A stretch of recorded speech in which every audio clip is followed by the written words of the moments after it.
skulls, then he feigned ignorance once he was off of it. The incarnation scoffed. Or scoffs. I humoured him, since he told me everything I needed from him. Feigned ignorance? Oh yes, the man smells. Once a liar, always a liar. It takes a stronger mind than the skulls to give me the laugh, though. What was his game? What more did he have to lie about? The incarnation smirks. It is of no matter. Let the skull have his secrets. They are worthless to us. So now we're on to number 12. Who are these others? Other incarnations, reflections of ourselves. I will have them merge with me after I deal with you. He glances at the hunched incarnation who was howling when you first arrived, or kill them if they refuse. It is of no matter, they are not necessary. Okay. So what's 13? How do I escape this place? You must surrender your will to me. Your knowledge, skills, whatever. Okay.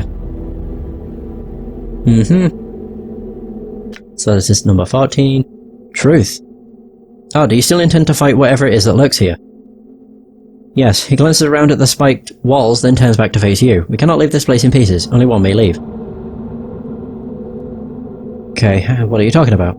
Yes, we know. God. I just want to talk. I want to go through all the dialogue. Bluff. I will not merge with you, you will merge with me. Were you responsible for the tattoos on my back, the ones I read when I woke up in the mortuary? The directions. He nods, irritated. Of course I was responsible. I knew there was a chance I might fail here and lose my memories. I wanted future incarnations to benefit from some guidance, so I had the directions stitched on my back. Since such things like journals, he snarls, as if angry at himself, tend to be lost so easily. The directions were kind of vague, though. Are you a fool? The incarnation looks exasperated. The directions needed to be vague. I couldn't spell out exactly what was happening to us, so I left a signpost. What do you think would have happened if a dustman had read them? Or someone even more balmy? How quickly do you think we would have been buried alive or cremated? Very well, what about me seeking out Farad, though? Why him? Farad? The incarnation thinks for a moment. Oh yes, the trash king with all the tough bloods. I thought was easy prey. Or that thought I was easy prey. He smiles slightly as if recalling a pleasant memory. After only a little bloodletting, I struck a bargain with him. He would see to it that if his men found me, they would take me safely to the mortuary, and of course, I needed the eyes and hands of his men to scour the catacombs beneath Sigil for me. What for? A sphere. Made of bronze, ugly, feels like an egg to the touch, and it smells of rotten custard, right? Yes, I told Farad it was the only thing that would save his miserable life. What a snivelling little dodger he was. The incarnation smiles at you. You see, the old bastard was destined to end up on the Pillar of Skulls when he died, and he was desperately trying to weasel out of it. So I told him that there was an item beneath Sigil that could save him, or that would save him from his fate, if he could only find it. But it wouldn't save him, it was just something you wanted him to find. Of course it was useless to him. One cannot dodge fate so easily. He looks at you irritated. However, nothing motivates a man faster than telling him what he seeks will save his soul from eternal damnation. I intended to take it from him after he found it.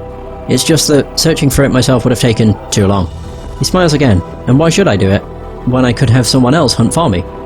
Actually, he ended up tricking me into finding it for him. Why was it so important? Important? Do you not know? The incarnation becomes silent for a moment. Do you have it with you? Yes, I do. I brought it with me. You have it? The incarnation's eyes flare. Then your life had some use after all. You watch his eyes flicker as if thinking, calculating. When we merge, I will see about finding a means to unlock it. Perhaps all is not lost. What is this sphere? Or what is the sphere? Why is it important? It is a dead sensory stone. Do you know what it contains? He smiles eagerly. It holds the last experience of the first of us. When we were one man, and not a string of incarnations, his voice drops, and if there were some way of unlocking it, I will be able to see inside his mind. And see why all this happened? Yes, the incarnation's face has become somber. It's the answers I've always sought. Why this happened, why we became immortal. He studies you. When we merge, I will see about finding a means to unlock it. Perhaps all is not lost. The third incarnation interrupts. Perhaps there are no answers in such a thing. Perhaps there never was. I don't deal in the realms of perhaps and maybe. The first incarnation sneers. I seek answers. It is what has allowed us to get this far. He looks at the third incarnation with contempt. If we had left life in your hands, we wouldn't even have a fraction of the truth we now possess. And in that truth lies power. He turns to you. You will realize that when we merge. Sure. There's one other thing, isn't there? Oh no, that's actually it. I have nothing else to say. So... Wait, so if I say I will not merge with you, you will merge with me.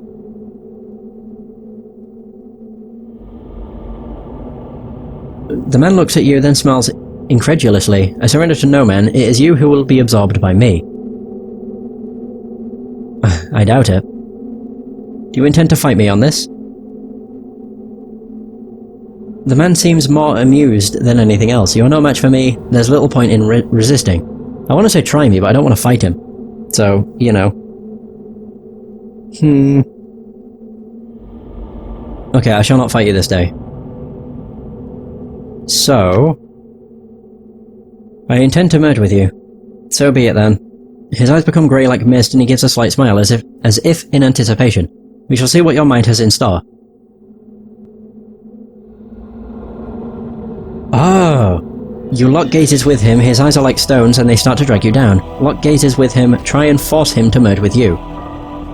As you swim in the corridors of his mind, the first emotion you encounter is surprise, and his eyes widen. He is not absorbing you, your will is stronger, and it is consuming him. You feel him desperately trying to pull back, but he cannot, he is too weak, and your will blocks his retreat while drawing him deeper into your subconscious. This is the last time we shall ever speak. Return to death where you belong. He looks incredulous for a moment, then he disintegrates. You feel a rush of knowledge pouring through you. I read that weirdly. Through you. Pouring through you. Fighting to the surface. It's almost too much to absorb at once, and you find yourself disoriented. So much knowledge, so many experiences that...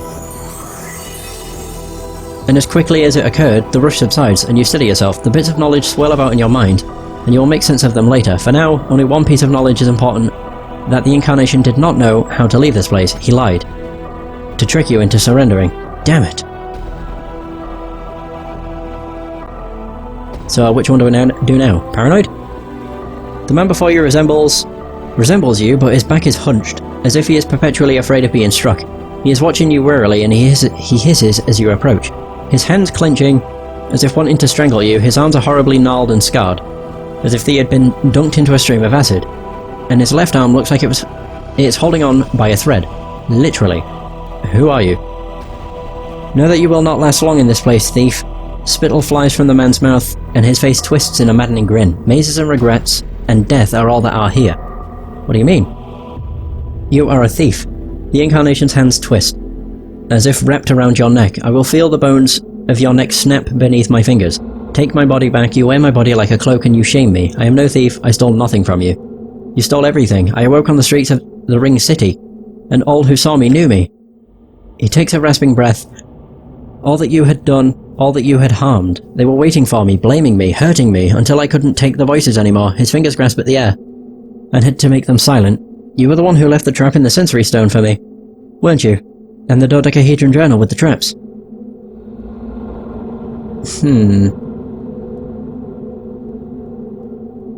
He affixes you with a wary eye. It seems just looking at you is making him uncomfortable.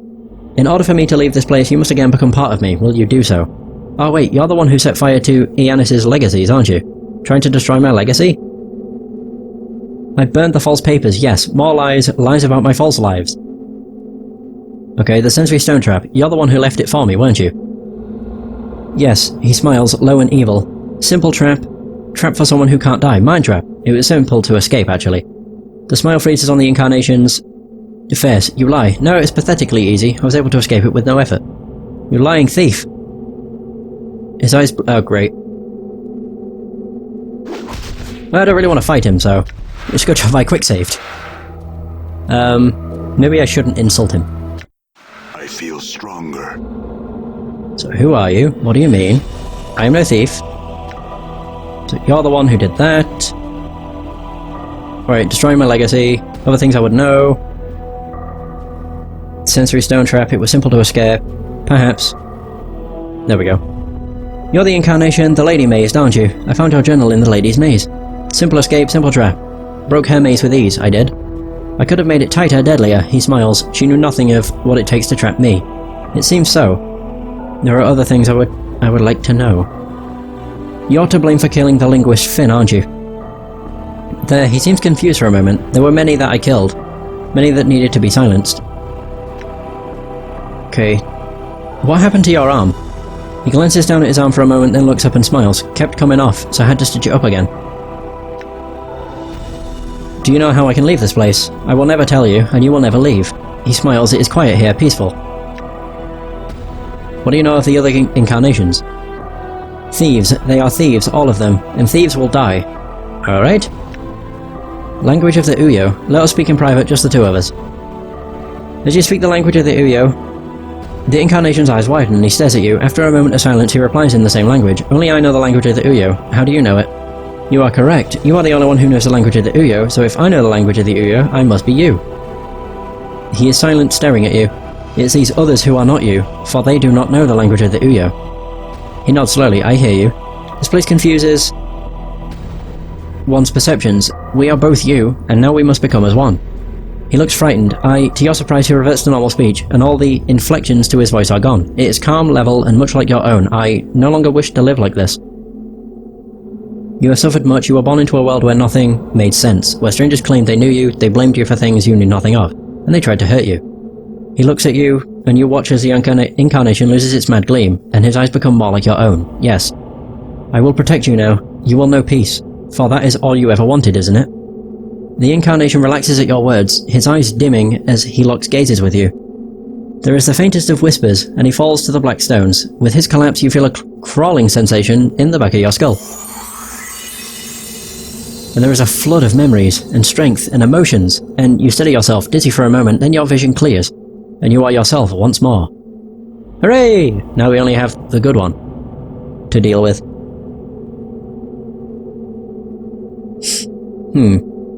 So, the man before you resembles you, but his face seems calmer somehow. He gives a slight smile as you approach, and he nods, as if in approval. Are you alright? Who are you? Have we ever had a name? Or was it just the first of us? The man chuckles softly. Know that I am your ally in this, for... Oh, what am I reading? I, like these others, have died my death in your mind, and this figment is all that remains. But who are you? Ah. His smile fades and he looks at you with concern. This must be disorienting for you. Let me try and explain. I am one of your incarnations. I was once lost, now I am here again. How is that possible? I do not know. Whatever you touched within the fortress has brought pieces of yourself to the surface. He pauses for a moment, thinking. One of the others may know the means of how this came to be, but it is beyond me. If you are part of me, there are things I must know. Ask. In order to leave... Okay, no. I've had countless lives. Why are there only 3 incarnations here? I do not know. Perhaps we were the 3 pieces that were somehow still present in your mind. Present? How?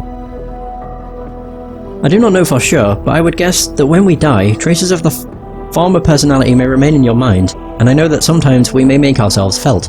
How? When you are about to place yourself in danger, or were close to a realization for example, I found that I could stir, help prod you in the right direction. So you were that crawling sensation I kept feeling in the back of my skull. I would be at a loss to describe how it felt to you, but it is possible, yes. Oh.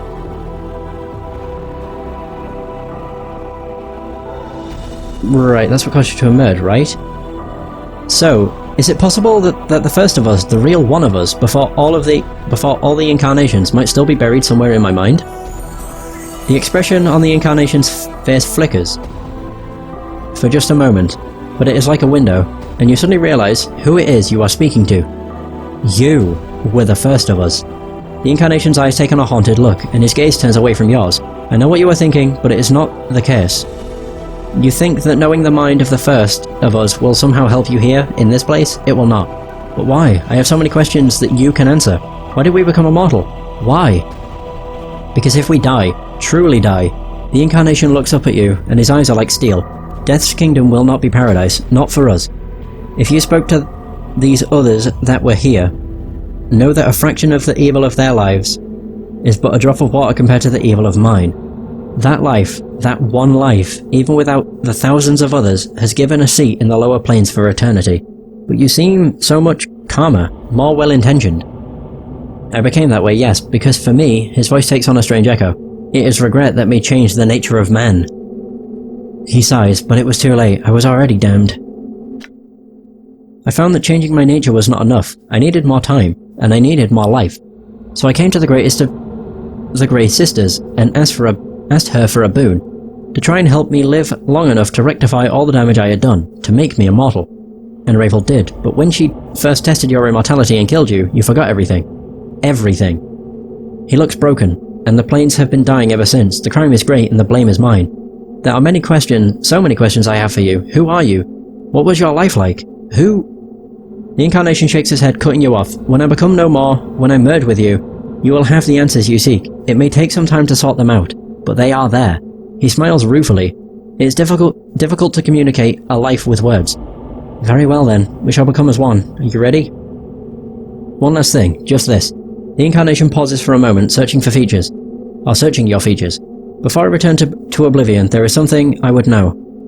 I can spare a little time for this. What do you wish to know? He studies your eyes, his expression somber. Did you live your life, the brief life you have had, in the end? Was it worth it?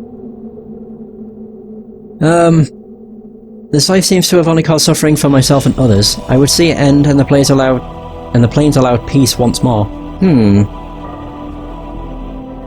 Okay. I was reborn in a terrible place and I'm sorry I lived. It seems so short. Ooh, I mean, that's true. I enjoyed the experience, but I mean, I would probably say, no, I'll go with that. I guess, I don't know. Travelling too much to really appreciate it. It seems so short. There we go. He nods, and for a moment, you think he's going to say something, but then he collapses, the life running out of him and into yours. As he falls to the black stones, you feel a crawling sensation in the back of your skull, making you shiver, and you know the incarnation is no more. Farewell. Dianara. Oh my.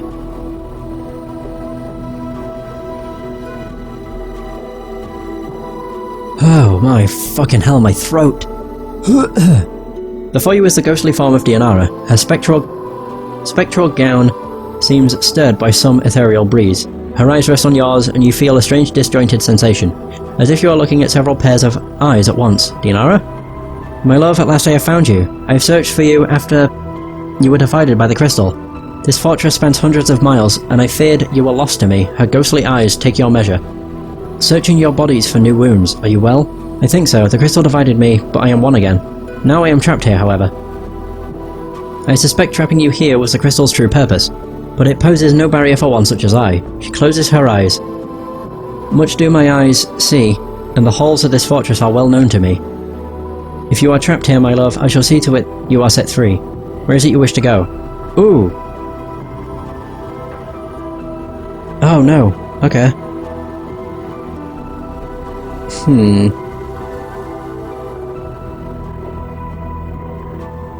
I wish to speak to you for a moment and tell you how you died. What are you speaking of? When I brought you to this fortress, it was my intention that you die here. I needed someone to remain behind, so that they would serve as a link to this place. I knew because you loved me so much that your love would stave off death and allow you to become a spirit, and that is why you suffer now. Dianara's face is a mask as you speak the words. I am sorry, Dianara. Do you love me? If you say yes, my love, then nothing that has happened matters. Though I did not know you at first, I have come to love you. Your suffering has become mine. And I have found that I will do what I can to help you. Then I will aid you. Oh no, I don't want to do that. No, I don't want to go there. No, no, no, no, no, no! Crap. I don't want to leave. I'm reloading. There's something I didn't do. It's to do with the bronze sphere. Forgive what you have done. Ooh. I shall wait for you in death's halls, my love.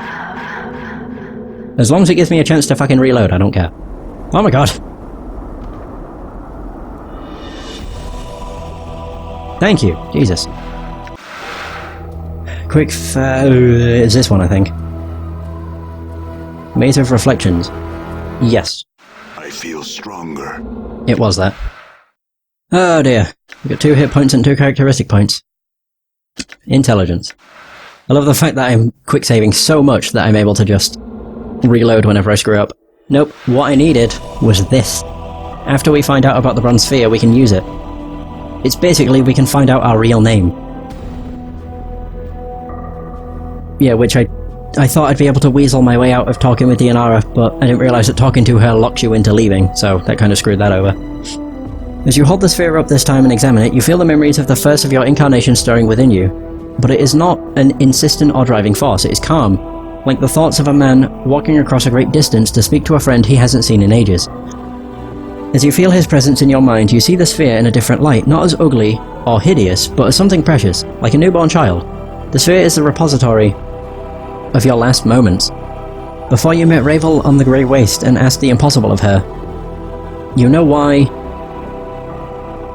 you asked her, and you know that all you need to do is touch the surface of the sphere with both hands and feel regret, and the stone will open itself to you. Clasp the stone and feel regret. Oh boy. The sphere wrinkles in your hands, the skin of the sphere peeling away into tears, and turning into a rain of bronze that encircles you. Each droplet, each fragment that enters you, you feel a new memory stirring. A lost love, a forgotten pain, an ache of loss, and with it comes the great pressure of regret. Regret of careless actions, the regret of suffering, regret of war, regret of death. And you feel your mind begin buckling from the pressure, so much, all at once. So much damage done to others, so much so an entire fortress may be built from such pain. Try to focus, keep your center. And suddenly, through the torrent of regrets, you feel the first incarnation again. His hand, invisible and weightless, is upon your shoulder, steadying you. He doesn't speak, but with his touch, you suddenly remember your name. Yeah, and another reason is because you get 2 million experience. And it's such a simple thing. Not at all what you thought it might be, and you feel yourself suddenly comforted. In knowing your name, your true name, you know that you have gained back perhaps the most important part of yourself. In knowing your name, you know yourself, and you know now there is very little you cannot do. The first incarnation's hand is gone from your shoulder, and he is watching you with a slight smile. That was my name all along? But if I was... The first incarnation holds his finger to his lips, silencing you. He nods at the symbol at your arm, as if indicating you should make use of it. Examine your arm. The symbol of Torment, seems brittle somehow, as if it is only barely holding itself to your skin. Unconsciously, you reach out and peel it from your arm. It gives way with slight resistance, like pulling off a scab. As you hold the symbol, you know you can harness its power. It no longer rules you. I no longer wear the symbol. Does that mean...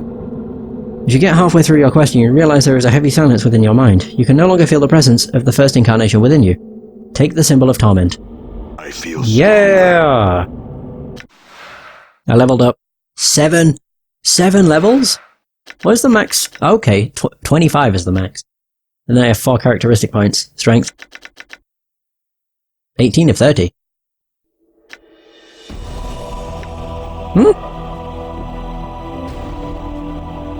Gives you +1 to hit and +3 to damage. Alright, whatever.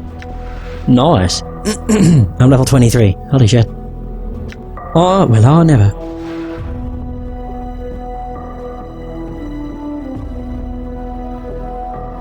Merely holding it and invoking its power will summon all the pain and suffering from your past upon your foes. Holy crap. That sounds pretty fucking good. Right, now I can save. And actually leave. I think so. Crystal divided me. Speak of you and your death. Sorry, Dianara. I do. I'm trapped here. Can you help me escape? I wish to go where my mortality is and recover it. As you wish, my love. She stretches out her hand. Touch my hand and the walls of this fortress shall be walls no more. There we go. Ooh, right. I forgive what you have done. I shall wait for you in death's halls, my love.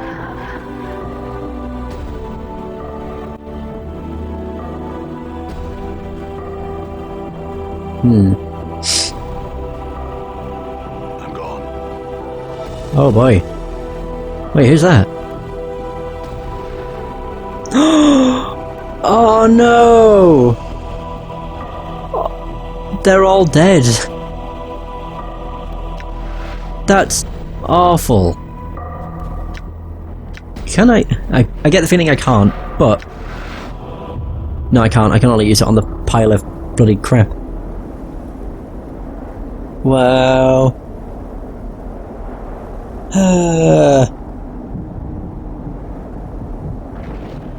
I might actually try and go for all 3 endings. Yeah, sure, why not? I've made a quick save. I'll have to remember which one it was. Okay.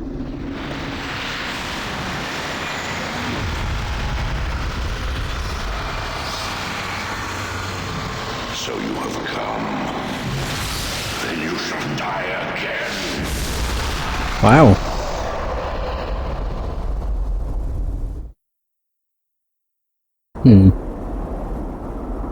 Oh. Oh, I can actually save here. That would work better. Transcendent So one. you have come. You are unwelcome here, Broken One. What have you done to my friends? Oh.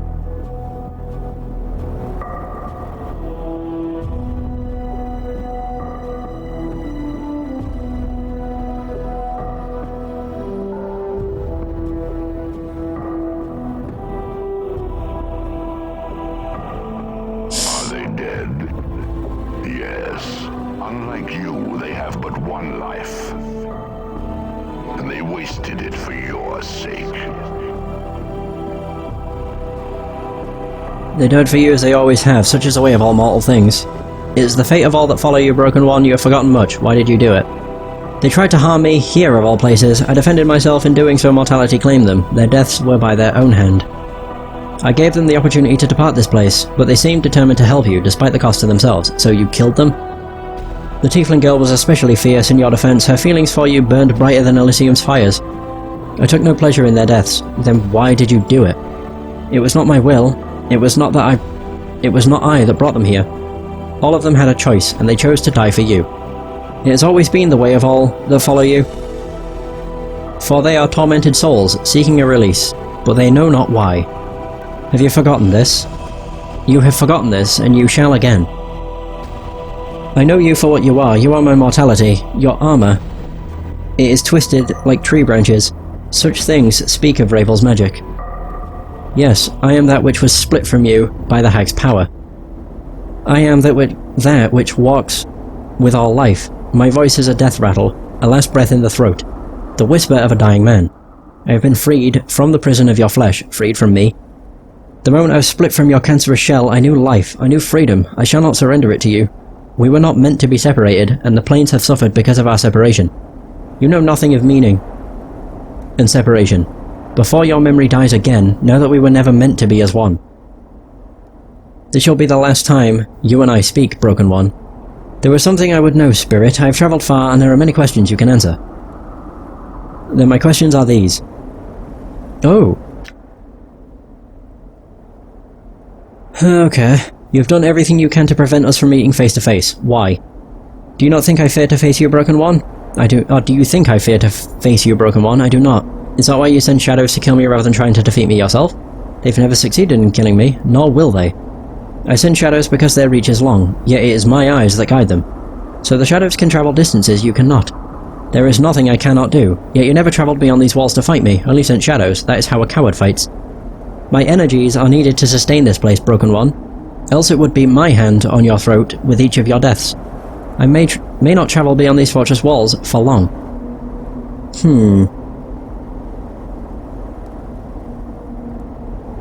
So, yet, even when I was within the fortress walls, you sent Ignis to try and stop me, when you could have stopped me yourself. The sorcerer was convenient. His rage for you runs deep. I thought it fitting be he allowed vengeance upon you. If the planes cannot teach you mercy, perhaps pain can. He wanted revenge for my teaching him the way of the art and making him suffer. Yes, as pain taught him, I thought pain might teach you. But the sorcerer was weaker than I thought. And now you are here. Soon there shall be an ending of things between us, Broken One.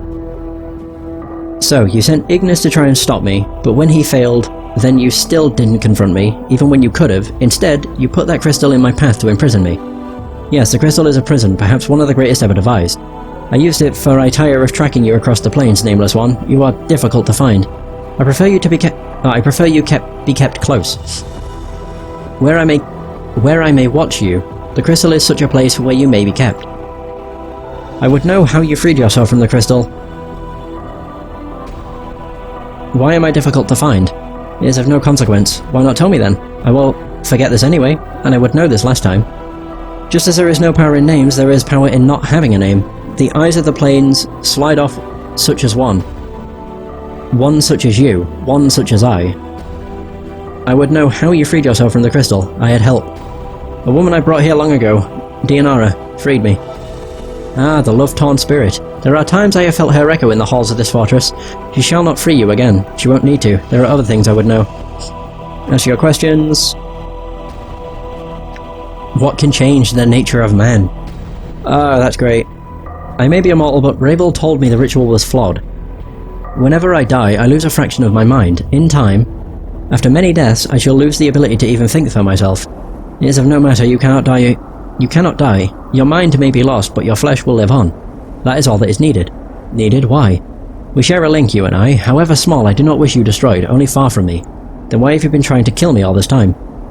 It is of no consequence. Wait, those shadows you sent against me, they never succeeded in killing me.